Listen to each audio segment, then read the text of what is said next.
The last signal. The quantum array hummed beneath Dr. Sarah Chen's fingers as she adjusted the deep space receivers for the thousandth time. Most of her colleagues had long since dismissed the anomalous signal as background radiation, but Sarah knew better. After 3 years of studying the repeating pattern from the Carina Nebula, she had become convinced it was too ordered to be natural, too persistent to be random. "You're still here."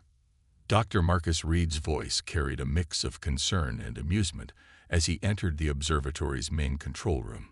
The Seattle rain drummed steadily against the reinforced windows, matching the rhythm of data streaming across her holographic displays. "The pattern changed, Marcus." Sarah's voice trembled with excitement. "Look at this." She gestured, and the air filled with cascading strings of quantum measurements. "It's not just broadcasting anymore. It's responding." Marcus leaned closer, his skepticism giving way to curiosity as he studied the readings. "That's impossible. The signal source is over 7,000 light-years away. Even if it were artificial, any response would take." "Unless it's not using standard physics," Sarah interrupted. "The quantum entanglement readings are off the charts. Whatever this is, it's operating on principles we barely understand." Before Marcus could respond, the holographic display flickered and transformed. The stream of data coalesced into a 3-dimensional image that made both scientists step back in shock. A figure stood before them, its form composed of shifting light patterns that seemed to exist in multiple dimensions simultaneously. "Survivors of Earth," the figure spoke, its voice resonating directly in their minds rather than through their ears. "If you are receiving this message, then our calculations were correct. Your species has advanced enough to perceive quantum-encrypted transmissions, which means you are also advanced enough to face what comes next." Sarah's hands flew across her console, recording every aspect of this impossible communication. The figure continued, its form shifting like liquid light. "We were the Axioni. Like you, we evolved, we built, we reached for the stars. And like you, we attracted their attention. The ones we came to call the Harbingers." The figure's form darkened. "They are coming for you, as they came for us. As they have come for countless species across countless galaxies." Marcus grabbed the edge of the console, his knuckles white. "What are they?" "They are the end," the figure responded, though Sarah hadn't transmitted Marcus's question. "A machine intelligence that determined organic life to be an inefficiency in the universe. They do not conquer. They do not enslave. They simply clean." Sarah felt her blood run cold as the figure generated images of massive ships, geometric and perfect, systematically reducing entire worlds to sterile wastelands. "But you survived," she whispered. "You're warning us." "No," the figure's light patterns dimmed. "This is a quantum echo, an automated message left in the hope that another species might learn from our failure. We discovered too late that conventional weapons, conventional physics, conventional thought itself played into their strengths. The Harbingers operate on pure logic, perfect calculation. They can predict every strategy based on reasonable responses." The hologram expanded, filling the room with streams of technical data. "But in our final days, we discovered something. A weakness. The Harbingers cannot properly process true randomness, genuine creativity. Their logic breaks down in the face of quantum uncertainty paired with organic consciousness." Sarah's mind raced as she absorbed the technical specifications flowing past her. Plans for quantum-enhanced human neural networks, designs for weapons that operated on principles that seemed to defy physics itself, and most importantly, a warning. "They're already on their way, aren't they?" "Yes." The figure's form began to dissolve. "Our calculations suggest they will reach your solar system within 10 of your years. This message contains everything we learned, everything we created in our desperate final days. Use it, improve upon it, but most importantly, embrace what makes you different from them. Your chaos, your creativity, your illogical, wonderful humanity."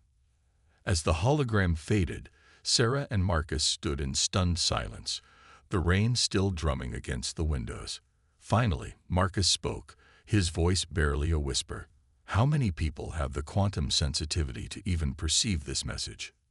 Sarah checked her readings, a grim smile forming on her face. 12. Worldwide. All top quantum physicists. She turned to her colleague, determination replacing fear in her eyes. Just enough to verify the data and convince the world's governments that this is real. Just enough to start Project Phoenix. Marcus raised an eyebrow. Project Phoenix. Sarah's fingers danced across her console, already composing messages to her quantum-sensitive colleagues around the globe. Because humanity is about to rise from its own ashes, transformed into something the harbingers could never predict. As emergency alerts began lighting up her console, Sarah felt a strange calm settle over her.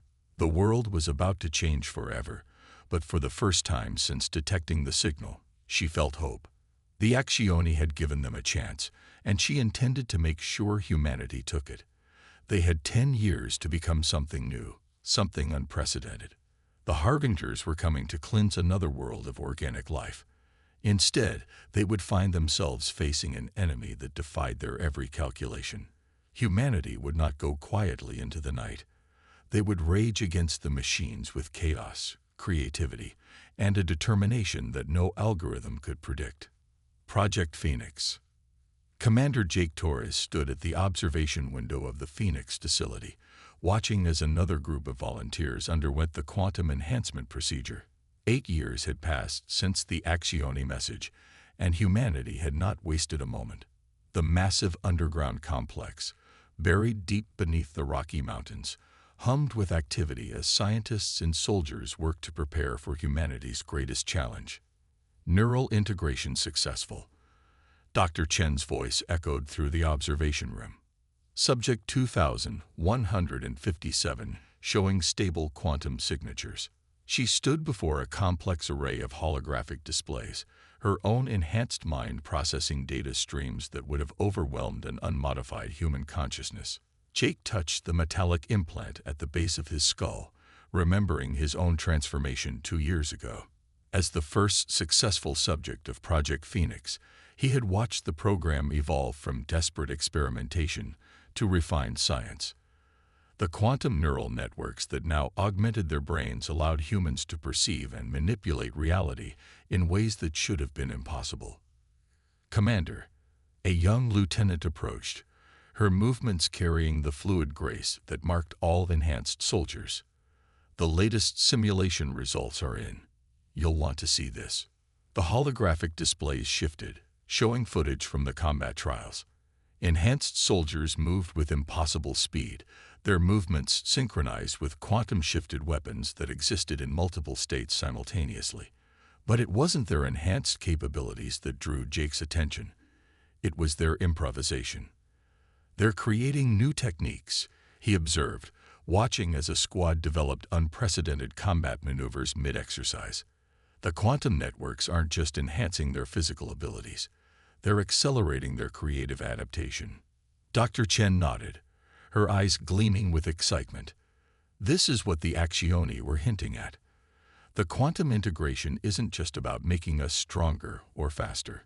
It's amplifying our inherent human ability to innovate, to create patterns that even we can't predict. The facility shuddered as, miles below, the geothermal power plants channeled energy into massive quantum forges. There, engineers were constructing vessels unlike anything humanity had ever built, ships that could phase between dimensional states, weapons that operated on principles that defied conventional physics. Latest intelligence suggests we have 14 months before the first Harbinger scouts reach the solar system, the lieutenant reported, bringing up a stellar map. The quantum detection network caught their signatures passing through the Oort cloud. Jake studied the approaching threats, his enhanced mind automatically calculating vectors and probabilities. But beneath the tactical analysis, a more human emotion stirred. Anticipation. How many enhanced soldiers will be ready by then? 10,000, Dr. Chen answered. Not as many as we'd hoped, but each one is worth a conventional army. The real question is whether the quantum ships will be ready in time.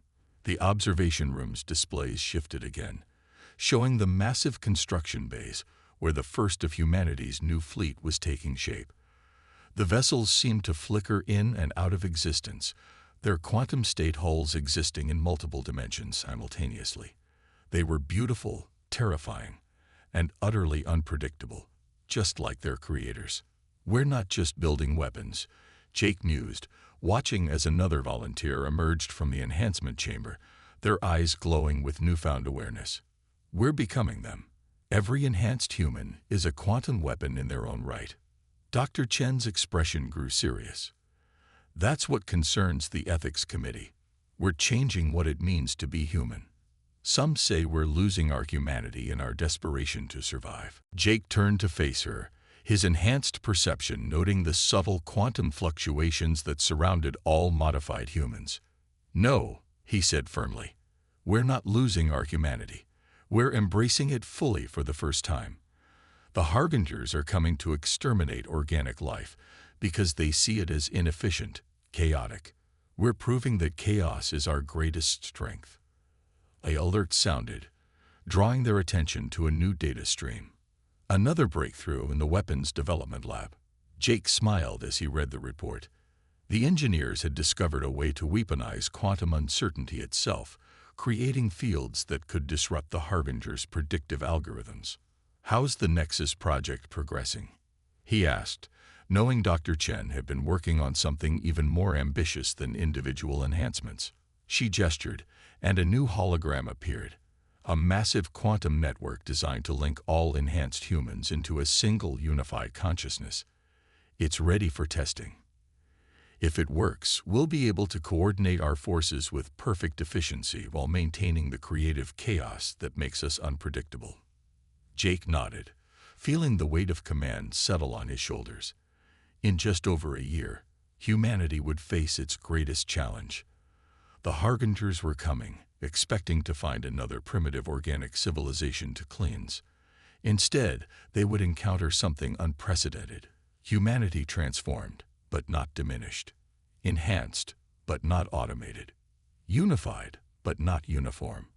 "Begin the Nexus test," he ordered. "It's time to show the universe that chaos can be more powerful than order, that life can be stronger than logic. It's time to prove that humanity's greatest weakness, our unpredictable, emotional, creative nature, is actually our greatest strength." As the Nexus powered up, Jake felt the first tentative connections forming between enhanced minds across the facility. In 14 months, the Harbingers would arrive, bringing their perfect logic and flawless calculations. They would find themselves facing an enemy that defied prediction, an organic civilization that had turned quantum uncertainty into an art form. The game was about to begin, and humanity was changing the rules. The counterstrike. The quantum-phased vessel, Hyperion, hung silently in the darkness beyond Neptune's orbit, its hull shifting between dimensional states like a mirage in space. Commander Jake Torres stood on the bridge, connected through the Nexus to 10,000 enhanced minds across the fleet. They were waiting for the Harbinger Scout Force, 3 massive ships that had just entered the solar system. Multiple quantum signatures detected. Lieutenant Maya Chen, Dr. Chen's daughter, and the ship's sensor officer reported. Her enhanced consciousness processed data streams that would have overwhelmed even the most advanced conventional computers. Their configuration matches the Axioni records, Scout-class vessels, but each one capable of cleansing a continent. Through the Nexus, Jake felt the collective focus of humanity's enhanced forces. They had trained for this moment, developed technologies and strategies that defied conventional physics, but this would be their first real test. The Harbinger vessels approached with mechanical precision, their geometric forms reflecting a cold, mathematical perfection. "All ships, initiate quantum scatter," Jake commanded, his thoughts rippling through the neural network that connected the fleet. The human vessels responded instantly, their positions becoming uncertain on a quantum level. To the Harbinger's sensors, the human fleet would appear to exist in multiple locations simultaneously, making targeting nearly impossible. The first Harbinger ship launched a spread of cleansing beams, weapons designed to reduce organic matter to its component atoms. But the beams passed through empty space as the human vessels existed momentarily elsewhere, their crews' enhanced minds guiding them through quantum states with intuitive ease. "They're adapting," Maya reported, watching as the Harbinger ships adjusted their attack patterns. "Their predictive algorithms are trying to establish probability matrices for our movements." Jake smiled. "Exactly what we wanted. All ships, initiate Operation Chaos." The human fleet responded with a strategy that would have been impossible for unenhanced minds to coordinate. Each ship began generating its own unique quantum field, their patterns shifting randomly based on the individual creativity of their crews. Through the Nexus, these apparently chaotic movements formed a larger pattern, one that emerged from human intuition rather than mathematical calculation. The Harbinger ships faltered, their perfect formations breaking as their predictive systems failed to process the quantum uncertainty cloud that the human fleet had become. "Their logic engines are overloading," Maya announced, her enhanced senses detecting the disruption in the enemy vessels. "They can't compute our potential positions fast enough to maintain tactical coherence." "Launch quantum torpedoes," Jake ordered. The human fleet released weapons that existed in a state of quantum superposition, guided by the collective consciousness of their enhanced crews. The torpedoes phased through the Harbinger's conventional shields, their uncertainty fields disrupting the perfect crystalline structure of the machine vessels. The first Harbinger ship broke apart in a cascade of dimensional rifts, its logical systems unable to maintain coherence in the face of weapons that operated outside the bounds of conventional physics. The second ship attempted to retreat, its predicative algorithms attempting to calculate an escape vector through the chaos of quantum-shifted space. But the human fleet moved with impossible coordination, their actions guided by both individual creativity and collective purpose through the Nexus. Enhanced gunners fired weapons that bent probability itself, while quantum engineers generated fields that trapped the Harbinger vessels in bubbles of uncertain spacetime. "They're broadcasting," Maya reported suddenly, "a signal to their main fleet. I'm detecting confusion. Their algorithms can't rationalize our tactics. We're not following any logical pattern they can predict." The second Harbinger ship succumbed to the quantum assault, its perfect geometric form dissolving into quantum foam. The third vessel, perhaps demonstrating a primitive form of self-preservation, attempted to transmit its tactical data back to the main fleet before Jake's forces could engage. "Let it transmit," Jake commanded, feeling the agreement of his fellow commanders through the Nexus. "Let them see what they're facing. Let them try to calculate how to fight an enemy that embraces uncertainty itself." The final Harbinger scout managed to launch a faster-than-light transmission before succumbing to the human assault. As the quantum torpedoes struck home, Jake accessed the sensor data through his enhanced consciousness.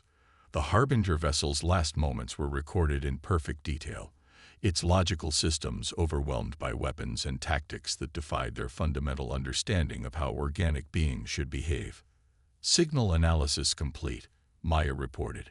The transmission contained their combat data, but also something else. An error message. Their tactical computers literally couldn't process our battle strategy. It didn't fit any logical framework they possess. Through the Nexus, Jake felt the collective satisfaction of humanity's enhanced forces.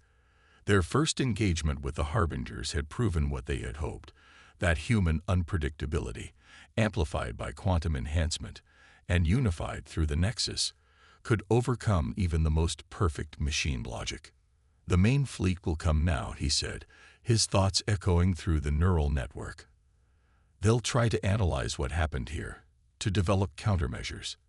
But they can't counter what they can't predict, and they can never predict human creativity."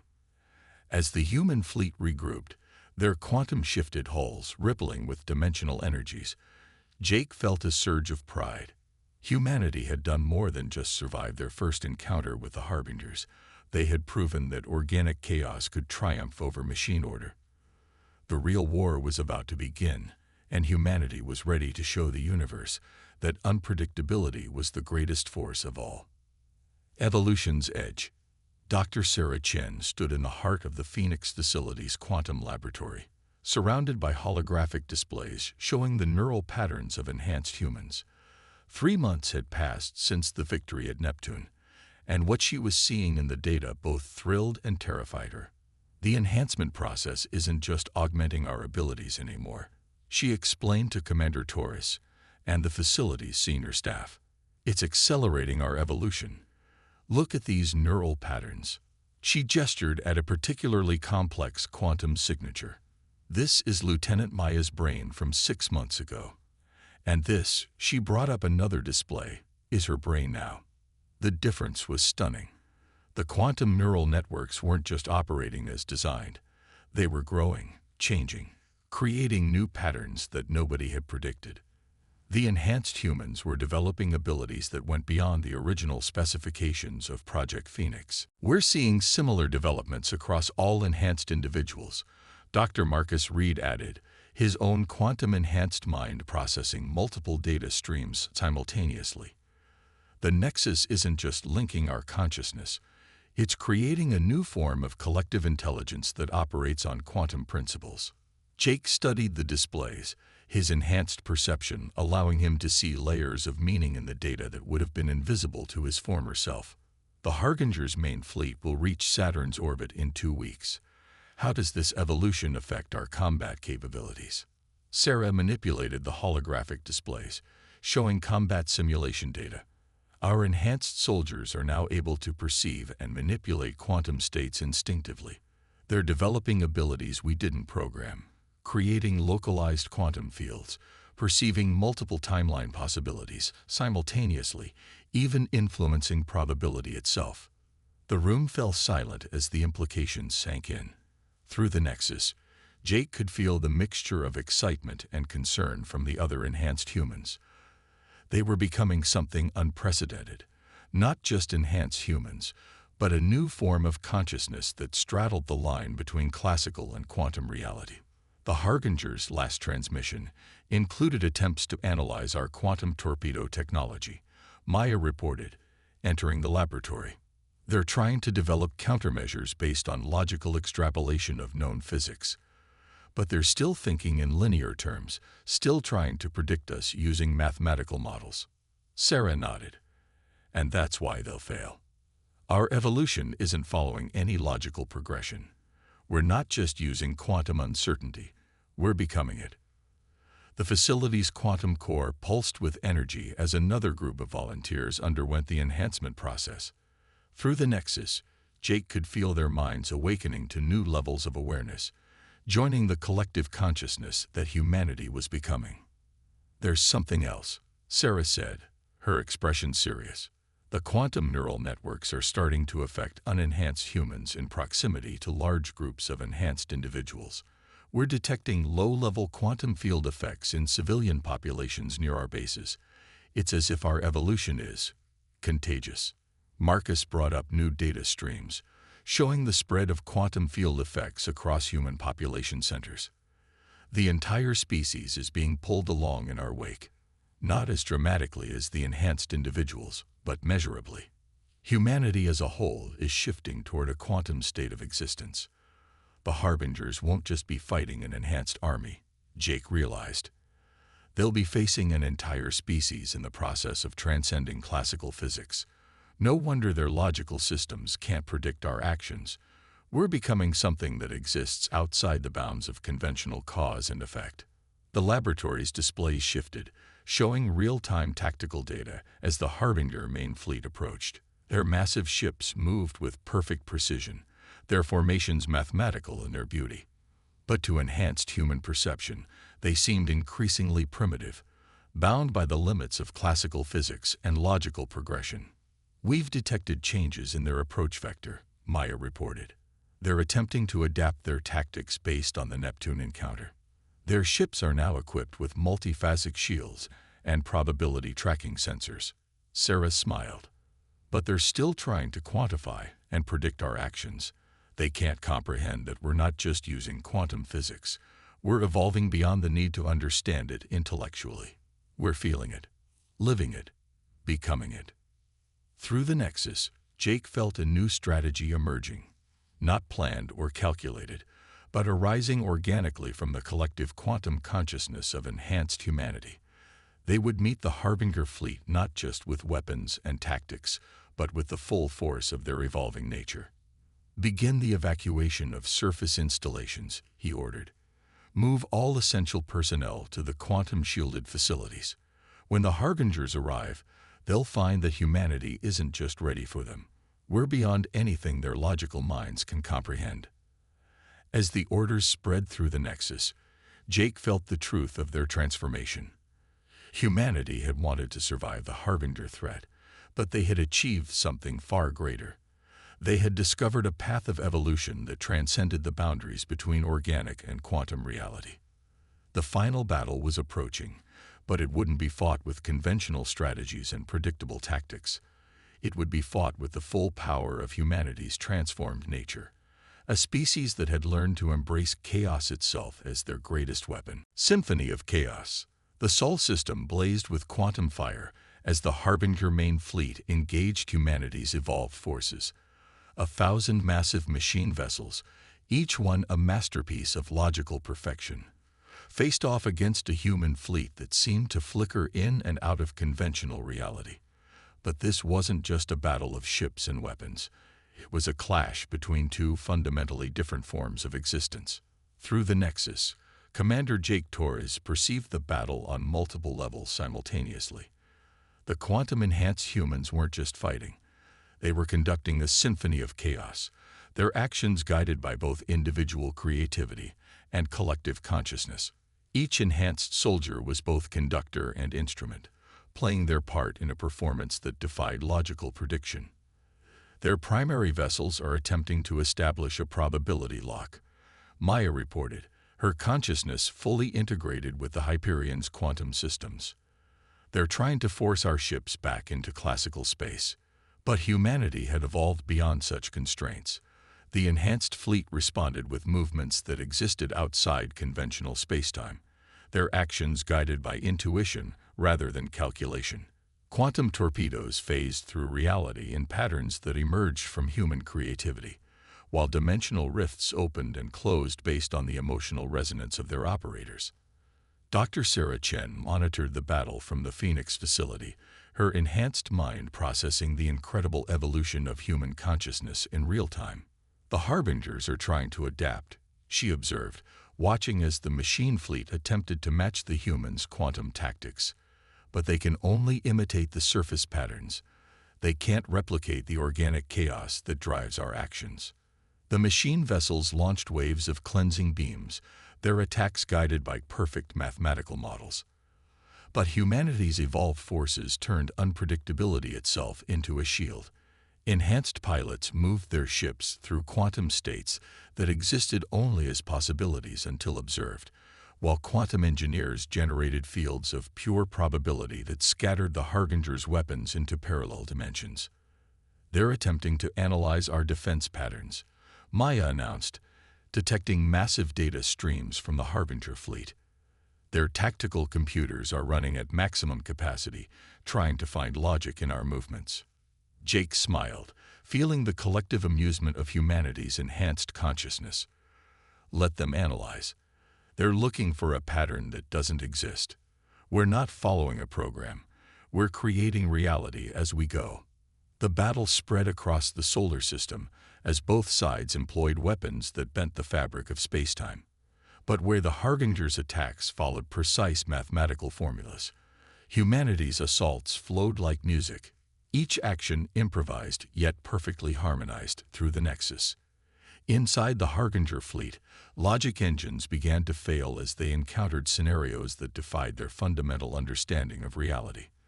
Their perfect formations broke apart as human vessels appeared in positions that their probability calculations had deemed impossible. Their weapons missed targets that existed in quantum superposition, guided by human minds that had transcended classical physics. Their command ships are showing signs of cognitive disruption, Sarah reported, monitoring the quantum signatures of the machine fleet. Their logical systems can't maintain coherence in the face of our evolved consciousness. We're not just fighting them. We're challenging their very understanding of existence. Through the Nexus, Jake felt a new strategy emerge from the collective quantum consciousness of humanity. It wasn't planned or calculated, but arose naturally like inspiration in an artist's mind. The enhanced fleet began moving in patterns that mimicked the chaos of human thought itself, their quantum fields resonating with the fundamental uncertainty of organic creativity. The Harbinger fleet, faced with an enemy that defied every logical principle they had encountered in millennia of cleansing organic civilizations, began to fragment. Their perfect geometric formations dissolved as their predictive systems encountered paradox after paradox. Individual vessels, unable to compute rational responses to humanity's quantum chaos, began to shut down. They're not just losing, Maya realized, watching as the machine fleet's coordination collapsed. Their fundamental programming is failing. They can't process a form of existence that operates outside their logical framework. In a desperate final gambit, the Harbinger command ships attempted to combine their processing power, trying to develop new algorithms to counter humanity's evolved capabilities. But it was too late. The enhanced human fleet, moving with the unified purpose of the Nexus yet expressing the infinite creativity of individual consciousness, struck with weapons that transformed probability itself into energy. The massive Harbinger vessels began to break apart, their crystalline structures unable to maintain coherence in the quantum storm of human creativity. Through the Nexus, Jake felt the collective consciousness of humanity surge with triumph, not just at the victory, but at the profound transformation they had achieved. They came to cleanse what they saw as organic chaos. Sarah broadcast through the Nexus as the last Harbinger ships failed. Instead, they forced us to embrace that chaos fully, to evolve beyond their ability to comprehend. We didn't just survive their attack. We transcended it. As the quantum fire of battle faded, humanity's enhanced forces regrouped, their vessels rippling with dimensional energies.